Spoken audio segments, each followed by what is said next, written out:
Hi എല്ലാവർക്കും നമസ്കാരം. Welcome to Minu's tasty kitchen. അപ്പോൾ ഇന്നത്തേത് ഒരു അടിപൊളി സ്നാക്സിൻ്റെ റെസിപ്പി കേട്ടോ. നമ്മുടെ ബ്രെഡും മുട്ടയൊക്കെ ഉപയോഗിച്ചുകൊണ്ട് വൈകുന്നേരം 4 മണിക്ക് നല്ല ചൂടോടുകൂടി കഴിക്കാൻ പറ്റിയ ഒരു അടിപൊളി സ്നാക്സിൻ്റെ റെസിപ്പിയാണ്. അപ്പോൾ ഇതൊരു 2 കഴിച്ചാൽ തന്നെ അത്യാവശ്യം നന്നായിട്ട് വയറ് നിറയും. അത്രയ്ക്ക് നല്ല ഹെൽത്തി ആയിട്ടും അതേപോലെ തന്നെ നല്ല സൂപ്പർ ടേസ്റ്റിലുള്ള ഒരു കിഡിലെ റെസിപ്പിയും കൂടി കേട്ടോ.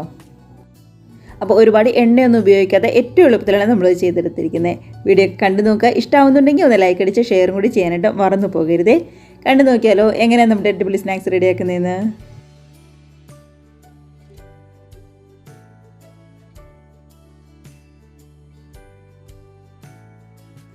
അപ്പോൾ നമ്മുടെ ഈ സ്നാക്സിന് വേണ്ടി ആദ്യം തന്നെ ഒരു മസാല റെഡിയാക്കി എടുക്കണം. നമ്മുടെ പപ്സിനൊക്കെ മസാല റെഡിയാക്കില്ലേ, ഏകദേശം ആ ഒരു രീതിക്ക് തന്നെയാണ്. അപ്പോൾ ചൂടായ പാനിനകത്തേക്ക് ഞാൻ കുറച്ച് വെളിച്ചെണ്ണ ഒഴിച്ച് കൊടുക്കുന്നുണ്ട്. നന്നായിട്ട് ചൂടായി കഴിഞ്ഞ് കഴിയുമ്പോൾ ഇതിനകത്തേക്ക് അത്യാവശ്യം വലിപ്പമുള്ള 2 സവാളയാണ് നമ്മളിത് ഇതേപോലെ ചെറുതായിട്ടൊന്ന് കൊത്തി അരിഞ്ഞിരിക്കുന്നത്. നീളത്തിലൊന്നും അരിയണം കേട്ടോ, ഇതേപോലെ ചെറുതായിട്ട് മാത്രം അരിഞ്ഞു കൊടുത്താൽ മതി. അതിൻ്റെ കൂടെ തന്നെ ഏകദേശം 1 ടീസ്പൂണിൻ്റെ അടുത്തേക്ക് ഇഞ്ചി ചെറുതായിട്ട് ചോപ്പ് ചെയ്തതും അത്രയും തന്നെ വെളുത്തുള്ളിയും കൂടി നമ്മൾ എടുത്തിട്ടുണ്ട്. അപ്പോൾ ഇഞ്ചി വെളുത്തുള്ളി പേസ്റ്റ് ആണെന്നുണ്ടെങ്കിലും കുഴപ്പമൊന്നും ഉണ്ടാവില്ല. ഒരു 1.5 ടീസ്പൂൺ അത്രയും മാത്രം മതിയാവും. എരിവിനനുസരിച്ച് 2 പച്ചമുളക് ഞാൻ ഇവിടെ ചെറുതായിട്ട് കട്ട് ചെയ്തും കൂടി ചേർത്ത് കൊടുക്കുന്നുണ്ട്. എല്ലാം പതുക്കെ ഒന്ന് വഴറ്റി കൊടുക്കുക. ഇനി ഈ മിക്സിലേക്ക് 2 കറിവേപ്പിലയും അതേപോലെ തന്നെ ആവശ്യത്തിന് ഉപ്പും കൂടി ചേർത്ത് ആ സവാളയുടെ പച്ചമണം നന്നായിട്ടൊന്ന് മാറി വരുന്നവരെ ഒന്ന് വഴറ്റി കൊടുക്കുക. എന്ന് ഒരുപാട് അങ്ങ് തീരെ കുഴഞ്ഞ് ശരിക്കും അങ്ങ് അവിഞ്ഞൊന്നും പോകണ്ട. പതുക്കെ പച്ചമണം ഒന്ന് മാറി വന്നാൽ മാത്രം മതിയാവും. പതുക്കെ ഒന്ന് വാടി വന്നിട്ടുണ്ട്. അപ്പോൾ ഇതിനകത്തേക്ക് ഒരു 1/2 ടീസ്പൂൺ മഞ്ഞൾപ്പൊടി ചേർത്ത് ആദ്യം ആ മഞ്ഞൾപ്പൊടിയുടെ പച്ചമണം ഒന്ന് മാറ്റി കൊടുക്കുക. ഇനി ഇതിനകത്തേക്ക് പൊടികളായിട്ട് നമ്മൾ ചേർക്കുന്നത് കുരുമുളക് പൊടിയും അതേപോലെ തന്നെ ഗരം മസാലയാണ്. കുരുമുളക് പൊടി ഏകദേശം 1 ടീസ്പൂൺ എടുത്തിട്ടുണ്ട്. ഗരം മസാല ഒരു 1.5 ടീസ്പൂൺ വരെ നമ്മൾ എടുത്തിട്ടുണ്ട്. അപ്പോൾ ഈ ഗരം മസാലയ്ക്ക് പകരം വേണമെന്നുണ്ടെങ്കിൽ ചിക്കൻ മസാലയോ ബീഫ് മസാലയോ അങ്ങനെ ഏതാണെങ്കിലും നമുക്ക് ചേർത്ത് കൊടുക്കാം കേട്ടോ. അതുകൂടി ചേർത്ത് കൊടുത്ത് ആ പച്ചമണം നന്നായിട്ടൊന്ന് മാറി വരുന്നവരെ പതുക്കെ ഒന്ന് വഴറ്റി കൊടുക്കുക. കണ്ടോ, സവാളയൊക്കെ ആണെങ്കിലും ഇത്രയും മാത്രം വാടി വന്നാൽ മതി. ഒരുപാട് അങ്ങ് തീരെ അങ്ങ് വാടി കുഴഞ്ഞൊന്നും പോകണ്ട. മല്ലിയില ഇഷ്ടമാണെന്നുണ്ടെങ്കിൽ ഒരു ചെറിയൊരു പിടി നല്ല ഫ്രഷ് ആയിട്ടുള്ള മല്ലിയിലയും കൂടി ചേർത്ത് നന്നായിട്ടൊന്ന് മിക്സാക്കി ഗ്യാസ് അങ്ങ് നമുക്ക് ഓഫ് ചെയ്യാം. അപ്പോൾ ഇത്രയേ ഉള്ളൂ നമ്മുടെ മസാലയുടെ മിക്സ് എന്ന് പറയുന്നത്. കണ്ടോ, നല്ല എളുപ്പത്തിൽ തന്നെ നമുക്ക് റെഡിയാക്കി എടുക്കാവുന്നതേ ഉള്ളൂ. അപ്പോൾ ഞാൻ ആദ്യം പറഞ്ഞ പോലെ തന്നെ ബ്രെഡ് ഉപയോഗിച്ചിട്ടാണ് നമ്മൾ റെഡിയാക്കുന്നത്. അപ്പോൾ അതിൻ്റെ സൈഡൊന്നും വിട്ടു പോരാതിരിക്കാൻ വേണ്ടി ഒരു 2 ടേബിൾ സ്പൂൺ മൈദയിലേക്ക് കുറച്ച് വെള്ളം ഒഴിച്ച് ഒന്ന് പതുക്കെ ഒട്ടും തന്നെ കട്ടകളില്ലാതെ മിക്സ് ചെയ്തെടുക്കുന്നുണ്ട്. അപ്പോൾ ആ ബ്രെഡിൻ്റെ സൈഡൊക്കെ ഒന്ന് പതുക്കെ ഒന്ന് ഒട്ടിച്ച് കൊടുക്കാൻ വേണ്ടിയിട്ടാട്ടോ. അപ്പോൾ ഒട്ടും തന്നെ കട്ടകളൊന്നുമില്ലാതെ ഈ ഒരു പരുവത്തിൽ ഒന്ന് മിക്സ് ചെയ്തെടുക്കുക. അപ്പോൾ അതവിടെ മാറ്റി വയ്ക്കാം നമുക്ക്. ഒരുപാട് വെള്ളമൊന്നും ചേർത്ത് നന്നായിട്ട് ലൂസ് ആവണ്ട കേട്ടോ, എന്നരുതി നല്ല കട്ടിയും ആവണ്ട. ഈ ഒരു പരുവത്തിൽ വെച്ചാൽ മതി. ഇനിയിപ്പോൾ നമ്മൾ ബ്രെഡാണ് എടുത്തിരിക്കുന്നത്. ഞാനിവിടെ 5 സ്നാക്സ് റെഡിയാക്കാനായിട്ട് 10 ബ്രെഡാണ് എടുത്തിരിക്കുന്നത്. അപ്പോൾ ഒരെണ്ണത്തിന് വേണ്ടിയിട്ട് 2 ബ്രെഡാണ് വേണ്ടത്.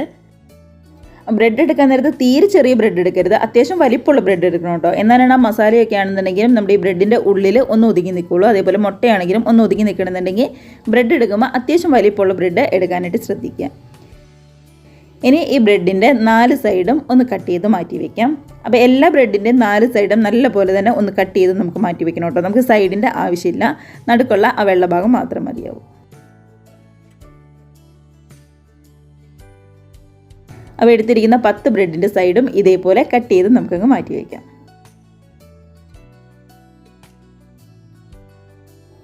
അങ്ങനെ എടുത്തിരിക്കുന്ന 10 ബ്രെഡിൻ്റെ സൈഡും നന്നായിട്ട് തന്നെ കട്ട് ചെയ്ത് നമ്മളിവിടെ റെഡിയാക്കി എടുത്ത് വെച്ചിട്ടുണ്ട്. അപ്പോൾ കട്ട് ചെയ്ത് വെച്ചിരിക്കുന്ന ബ്രെഡ് ഓരോന്നും എടുത്ത് അതിൻ്റെ 4 സൈഡും ഒന്ന് പരത്തിയും കൂടി കൊടുക്കണം നമുക്ക്.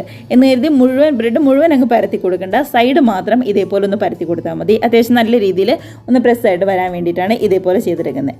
ഇല്ലാന്നുണ്ടെങ്കിൽ ഭയങ്കര കനമായി പോവും. അപ്പോൾ ഇതേപോലെ 4 സൈഡും നന്നായിട്ട് തന്നെ ഒന്ന് പ്രസ് ചെയ്ത് കൊടുക്കുക. നമ്മുടെ ചപ്പാത്തി കോലുണ്ടല്ലോ, അതുപയോഗിച്ച് ഇതേപോലെ ഒന്ന് പരത്തി കൊടുക്കുക. ഒരുപാട് കനത്തിലൊന്നും ആവരുത്, നന്നായിട്ട് കനം കുറച്ചിട്ട് വേണം പരത്തിയെടുക്കാനായിട്ട്. അപ്പോൾ ഇതൊക്കെ ചെയ്ത് വന്ന് പിന്നെ നടുക്ക് മിക്സും കൂടി വെച്ച് കഴിയുമ്പോൾ ബ്രെഡ് വലുതല്ല ചെറുതാണെന്നുണ്ടെങ്കിൽ നമ്മുടെ സ്നാക്സ് അത്ര നന്നായിട്ട് വരില്ല. അതുകൊണ്ടാണ് ഞാൻ പറഞ്ഞത്. അപ്പോൾ 10 ബ്രെഡിൻ്റെ സൈഡും നന്നായിട്ടൊന്ന് പരത്തി കൊടുക്കുക. പിന്നെ വേണ്ടത് 3 മുട്ടയാണ്. പുഴുങ്ങി വെച്ചിരിക്കുന്ന 3 മുട്ടയും 2ആയിട്ട് ഒന്ന് കട്ട് ചെയ്തും കൂടി വെച്ചിട്ടുണ്ട്. അപ്പോൾ 2ആയിട്ടോ അല്ലാന്നുണ്ടെങ്കിൽ 3ആയിട്ടോ നമുക്ക് കട്ട് ചെയ്തെടുക്കാം. അത് ബ്രെഡിൻ്റെ വലിപ്പം നോക്കിയിട്ട് വേണം തീരുമാനിക്കാനായിട്ട്. ഇനിയിപ്പോൾ നമുക്ക് ഫില്ലിംഗ് ഒക്കെ വെച്ച് റെഡിയാക്കാനായിട്ട് തുടങ്ങാം. അതിനായിട്ട് ഓരോ ബ്രെഡിൻ്റെ മുകളിലേക്ക് ഒന്നുകിൽ മയോണൈസോ അല്ലാന്നുണ്ടെങ്കിൽ നമ്മുടെ ടൊമാറ്റോ സോസോ ചില്ലി സോസോ ഏതാണെന്നുണ്ടെങ്കിലും കുഴപ്പമില്ല, അത് പതുക്കെ ഇതേപോലെ എല്ലാ ഭാഗത്തേക്കും ഒന്ന് സ്പ്രെഡ് ചെയ്ത് കൊടുക്കുക. അതിനുശേഷം നമ്മൾ റെഡിയാക്കി വെച്ചിരിക്കുന്ന നമ്മുടെ മസാലയുണ്ടല്ലോ, സവാളയുടെ മിക്സ്, അത് പതുക്കെ ഇതിൻ്റെ മുകളിലേക്ക് ഓരോ ടേബിൾ സ്പൂൺ വീതം ഒന്ന് വെച്ച് കൊടുക്കാം. ഇതങ്ങ് കുത്തി നിറച്ച് വെക്കണ്ട കേട്ടോ. ഇതിൻ്റെ മുകളിലേക്ക് നമ്മൾ കട്ട് ചെയ്ത് വെച്ചിരിക്കുന്ന മുട്ടയും കൂടി അങ്ങ് വെച്ച് കൊടുക്കുക. അതിനുശേഷം ബ്രെഡിൻ്റെ 4 സൈഡും നമ്മൾ നേരത്തെ റെഡിയാക്കി വെച്ചിരിക്കുന്ന മൈദയുടെ മിക്സ് ഉണ്ടല്ലോ, അതുപയോഗിച്ച് ഇതേപോലെ പതുക്കെ ഒന്ന് സൈഡിലേക്കൊക്കെ ആക്കി കൊടുക്കുക. അതിനുശേഷം വേണം അടുത്ത ബ്രെഡ് ഉപയോഗിച്ച് ഇതൊന്ന് കവർ ചെയ്ത് കൊടുക്കാനായിട്ട്.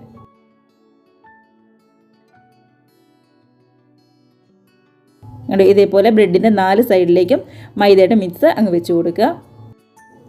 അതിനുശേഷം അടുത്ത ബ്രെഡ് ഉപയോഗിച്ച് ഇതിൻ്റെ മേളിലേക്ക് ഇങ്ങ് വെച്ച് കൈവച്ച് നന്നായിട്ട് തന്നെ ഇങ്ങ് പ്രസ് ചെയ്ത് കൊടുക്കുക. സൈഡൊക്കെ ആണെങ്കിലും ഇതേപോലെ പതുക്കെ ഒന്ന് ഒട്ടിച്ച് കൊടുക്കുക. മൈദയുടെ മിക്സ് ആയതുകൊണ്ട് പെട്ടെന്ന് തന്നെ ഇങ്ങ് ഒട്ടി വന്നോളൂ കേട്ടോ. ഇതാ കൈവച്ച് ഇതേപോലെ പതുക്കെ ഇങ്ങ് വിട്ടു പോരാത്ത രീതിയിൽ ഒന്ന് പ്രസ് ചെയ്തെടുത്താൽ മാത്രം മതിയാവും.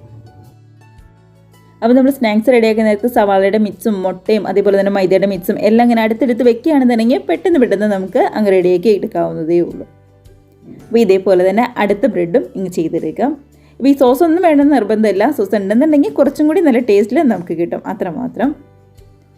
പിന്നെ ഞാൻ ആദ്യം പറഞ്ഞതുപോലെ തന്നെ ബ്രെഡിൻ്റെ വലിപ്പം നോക്കിയിട്ട് വേണം മുട്ടയൊന്ന് കട്ട് ചെയ്യാനായിട്ട്. ഇപ്പോൾ ചെറിയ ബ്രെഡ് ആണെന്നുണ്ടെങ്കിൽ ഒരു മുട്ട 2ആയിട്ട് കട്ട് ചെയ്ത് വെച്ച് കഴിഞ്ഞാൽ ഭയങ്കര ബുദ്ധിമുട്ടായിരിക്കും. അങ്ങനെയാണെന്നുണ്ടെങ്കിൽ അപ്പോൾ മുട്ട ഒന്ന് 3ആയിട്ട് വേണം കട്ട് ചെയ്തിട്ട് ഓരോന്ന് വെച്ച് കൊടുത്ത് ഇതേപോലെ ഒന്ന് റെഡിയാക്കി എടുക്കാനായിട്ട്. അത് നിങ്ങൾക്ക് ഒരെണ്ണം ചെയ്ത് കഴിയുമ്പോൾ തന്നെ മനസ്സിലാവും. അത് നോക്കിയിട്ട് ചെയ്യാം കേട്ടോ. ഇല്ലാന്നുണ്ടെങ്കിൽ ചെയ്തിരിക്കുന്ന അത്രയും നമുക്ക് വേസ്റ്റ് ആയി പോകും. അതുകൊണ്ടാണ് ഞാൻ പറഞ്ഞത്. സൈഡിൽ മൈദയുടെ മിക്സ് വെച്ച് ഒന്നും കൂടി ഒന്ന് കവർ ചെയ്ത് നമുക്ക് ഇങ്ങനെ എടുക്കാം. അപ്പോൾ സൈഡൊക്കെ ഇങ്ങ് വിട്ടു പോരാത്ത രീതിയിൽ നന്നായിട്ട് തന്നെ ഒന്ന് പ്രസ് ചെയ്ത് കൊടുക്കുക.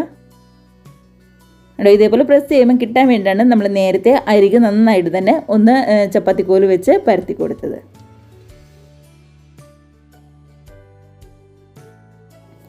അങ്ങനെ നമ്മൾ 5 സ്നാക്സ് റെഡിയാക്കിയിട്ടുണ്ട്. 10 ബ്രെഡിൽ നിന്ന് 5 സ്നാക്സ് തന്നെ നമുക്ക് കിട്ടിയിരിക്കുന്നത്. ഇനി നമുക്ക് ഇതൊന്ന് പതുക്കെ കോട്ട് ചെയ്തിട്ട് നേരെ ഒന്ന് ഫ്രൈ ചെയ്തെടുക്കുകയാണ് ചെയ്യുന്നത്. അതിനായിട്ട് കോട്ടിങ്ങിന് വേണ്ടി ഒരു മുട്ടയാണ് എടുത്തിരിക്കുന്നത്. ഒരു മുട്ടയിലേക്ക് ഒരു 2 ടേബിൾ സ്പൂൺ പാൽ നമ്മൾ ചേർത്ത് കൊടുക്കുന്നുണ്ട്. സാധാരണ കവർ പാൽ തന്നെയാണ്, തിളപ്പിച്ചതൊന്നുമല്ല, സാധാരണ നോർമൽ കവർ പാൽ തന്നെ. ഇതിലേക്ക് എരിവിന് വേണ്ടി ഒരു 1/4 ടീസ്പൂൺ എടുത്ത് കുരുമുളക് പൊടിയോ അല്ലാന്നുണ്ടെങ്കിൽ കുരുമുളക് ചതച്ചോ ചേർത്ത് കൊടുക്കാം. ഒരു നുള്ളു ഉപ്പും കൂടി ചേർത്ത് ഇതെല്ലാം നന്നായിട്ട് തന്നെ ഒന്ന് മിക്സ് ചെയ്തെടുക്കുക. നമുക്ക് ബ്രെഡ് ക്രംസോ ഓട്സോ അങ്ങനെ ഒന്നും വേണ്ട കേട്ടോ. ജസ്റ്റ് നമ്മുടെ ഈ മുട്ടയിൽ ഒന്ന് കോട്ട് ചെയ്തിട്ട് നേരെ ഓയിലിലേക്കിട്ട് അങ്ങ് ഫ്രൈ ചെയ്തെടുക്കുകയാണ് ചെയ്യുന്നത്. അപ്പോൾ എല്ലാം റെഡി ആയിട്ടുണ്ട്. ഇനിയിപ്പോൾ നമുക്ക് നേരെ റെഡിയാക്കാനായിട്ട് തുടങ്ങാം. ഒരു നോൺ സ്റ്റിക്കിൻ്റെ പാൻ അടുപ്പത്ത് വെച്ചിട്ടുണ്ട്. നന്നായിട്ട് ചൂടായി വന്നപ്പോൾ ഒരു 2 ടേബിൾ സ്പൂൺ വെളിച്ചെണ്ണയാണ് ചേർത്ത് കൊടുക്കുന്നത്. ഒരുപാടൊന്നും വേണ്ട, ഒരുപാട് ഓയിലൊന്നുമല്ല നമ്മൾ ഫ്രൈ ചെയ്തെടുക്കുന്നത്. ജസ്റ്റ് ഒരു 2 ടേബിൾ സ്പൂൺ വെളിച്ചെണ്ണ അത്ര മാത്രം മതിയാവും. ഇതിന് പകരം വേണമെന്നുണ്ടെങ്കിൽ നെയ്യാണെന്നുണ്ടെങ്കിലും നല്ലതായിരിക്കും കേട്ടോ. ഞാനിവിടെ ഒരു 1/2 ടീസ്പൂൺ എടുത്ത് നെയ്യും കൂടി ഈ വെളിച്ചെണ്ണയിലേക്ക് ഒന്ന് ചേർത്ത് കൊടുക്കുന്നുണ്ട്. ഇനിയിപ്പോൾ നെയ്യ് മാത്രം ഉപയോഗിച്ചാൽ നമ്മളൊന്ന് ഫ്രൈ ചെയ്തെടുത്താലും നല്ലത് തന്നെയാണ്. അപ്പോൾ ഏതാണ് ഇഷ്ടം അതേപോലെ ചെയ്യാവുന്നതേ ഉള്ളൂ. അപ്പോൾ മുട്ടയുടെ മിക്സിനകത്തേക്ക് റെഡിയാക്കി വെച്ചിരിക്കുന്ന നമ്മുടെ സ്നാക്സ് പതുക്കെ ഒന്ന് കോട്ട് ചെയ്തിട്ട് ഉടനെ തന്നെ ഓയിലിലേക്ക് അങ്ങ് ഇട്ട് കൊടുക്കണം കേട്ടോ. നേരത്തെ ഇതങ്ങ് കോട്ട് ചെയ്ത് വെക്കേണ്ട, അങ്ങനെയാണെന്നുണ്ടെങ്കിൽ ബ്രെഡ് ആകെ പൊടിഞ്ഞു പോകും. എണ്ണ നന്നായിട്ട് ചൂടായതിന് ശേഷം ഇതേപോലെ പതുക്കെ ഒന്ന് കോട്ട് ചെയ്തിട്ട് അങ്ങ് ഇട്ട് കൊടുത്താൽ മാത്രം മതിയാവും. അപ്പോൾ ഗ്യാസ് ഒരുപാട് കൂട്ടി വെക്കരുത്, ബ്രെഡാണ്, പെട്ടെന്ന് തന്നെ കരിഞ്ഞു പോകും. ഒരു മീഡിയം ഫ്ലെയിമിലിട്ടുകൊണ്ട് പെട്ടെന്ന് തന്നെ അങ്ങോട്ടും ഇങ്ങോട്ടും ഒന്ന് തിരിച്ച് മറിച്ചിട്ട് കൊടുത്ത് റെഡിയാക്കി എടുക്കാവുന്നതേ ഉള്ളൂ. ഒരു വശമൊക്കെ റെഡിയായി കഴിഞ്ഞപ്പോൾ പതുക്കെ ഒന്ന് മറിച്ചിട്ട് കൊടുത്തിട്ടുണ്ട്. കണ്ടോ, ഇത്രയൊന്നും മൊരിഞ്ഞു വന്നാൽ മാത്രം മതിയാവും. ഒരുപാടങ്ങ് നന്നായിട്ടങ്ങ് മൊരിഞ്ഞൊന്നും പോകണ്ട, ഇത്ര മാത്രം മതിയാവും. 2 വശം റെഡിയായി കഴിഞ്ഞപ്പോൾ കോരിയെടുത്ത് മാറ്റി വയ്ക്കാം. അടുത്ത ബ്രെഡിൻ്റെ സ്നാക്സും ഇതേപോലെ മുട്ടയിലൊന്ന് കോട്ട് ചെയ്തിട്ട് അങ്ങ് ഫ്രൈ ചെയ്തെടുക്കാം. അപ്പം ഞാനിവിടെ മൊത്തം 2 മുട്ടയാണ് എടുത്തിരിക്കുന്നത്. ഇതേപോലെ ഒന്ന് കോട്ടിങ്ങിന് വേണ്ടിയിട്ട് ആദ്യം ഒരു മുട്ട 3 എണ്ണത്തിന് വേണ്ടിയിട്ട്, പിന്നെ ഒരു മുട്ട ഇതേപോലെ 2 എണ്ണത്തിന് വേണ്ടിയിട്ടും ഒന്ന് നമ്മൾ മിക്സ് ചെയ്ത് എടുത്ത് വെച്ചിട്ടുണ്ട്.